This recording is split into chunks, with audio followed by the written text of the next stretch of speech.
Class లో December prelims mains కొత్త class start అవుతుంది. ఈ నెంబర్ కి కాల్ చేసి రిజిస్టర్ అవ్వండి. లిమిటెడ్ సీట్సే ఉన్నాయి. బలగం చిత్రం చివరిలో తోడుగా మా తోడుండి అంటూ భావోద్వేగమైన జానపదాన్ని అద్భుతంగా పాడి అందరితో కన్నీరు పెట్టించిన మొగలయ్య కన్నుమూశారు. గత కొంతకాలంగా కిడ్నీ సంబంధిత వ్యాధితో పాటు గుండె సమస్యలతో బాధపడుతున్న ఆయన వరంగల్లోని ప్రైవేట్ హాస్పిటల్లో చికిత్స పొందుతూ గురువారం తెల్లవారుజామున మృతి చెందారు. మొగలయ్య మృతితో ఆయన స్వస్థలం వరంగల్ జిల్లా దుగ్గొండి మండలంలో విషాద ఛాయలు అలుముకోగా ఈ మరణ వార్త తెలిసిన ఎంతోమంది సినీ ప్రముఖులు ఆయన మృతికి సంతాపం తెలియజేస్తున్నారు.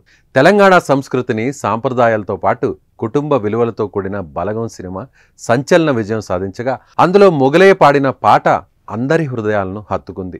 తన గొంతుతో వెండితెర ప్రేక్షకులను కూడా ఆకట్టుకున్నారు మొగలయ్య. తనతో పాటు తన భార్య కొమరమ్మ కూడా ఈ సినిమాలో పాట పాడారు. ఈ పాటను అద్భుతంగా ఆలపించడమే కాకుండా నటించారు కూడా.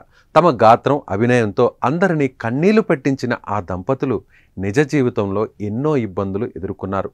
మొగలయ్య దంపతులు బుర్రకథలు చెప్పుకుంటూ జీవితం సాగిస్తున్నారు. అలా వచ్చిన సంపాదనతో కడుపు నింపుకుంటున్నారు. ఇది కాకుండా కరోనా సమయంలో మొగలయ్య 2 కిడ్నీలు దెబ్బతిన్నాయి. క్రమం తప్పకుండా డయాలసిస్ చేయించుకోవాల్సిన పరిస్థితి ఆయనది. మొగలయ్య పరిస్థితిని బలగం సినిమా సమయంలో తెలుసుకున్న దర్శకుడు వేణు ఎన్నోసార్లు మొగలయ్య చికిత్స కోసం ఆర్థిక సాయం అందించారు. మెగాస్టార్ చిరంజీవి కూడా ఆయనకు అప్పట్లో ఆర్థిక సాయం చేశారు. మొగలయ్యకు సినీ ప్రముఖులతో పాటు రాజకీయ పార్టీలు కూడా సాయాన్ని అందించి అండగా నిలబడ్డాయి. కానీ మొగలయ్య ఆరోగ్యం కుదుట పడక నిత్యం హాస్పిటల్ వెంట తిరుగుతూ నేడు కన్నుమూయడం విషాదాన్ని నింపుతోంది.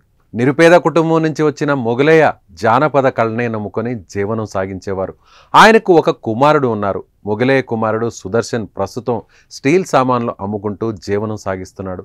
మొగలయ్య మృతి తెలంగాణ జానపద రంగానికి తీరని లోటు. మొగలయ్య మరణించిన ఆయన పాటకు మరణం లేదు. ఆయన ఆలపించిన జానపద గేయం మాత్రం చిరస్థాయిగా జీవిస్తూనే ఉంటుంది.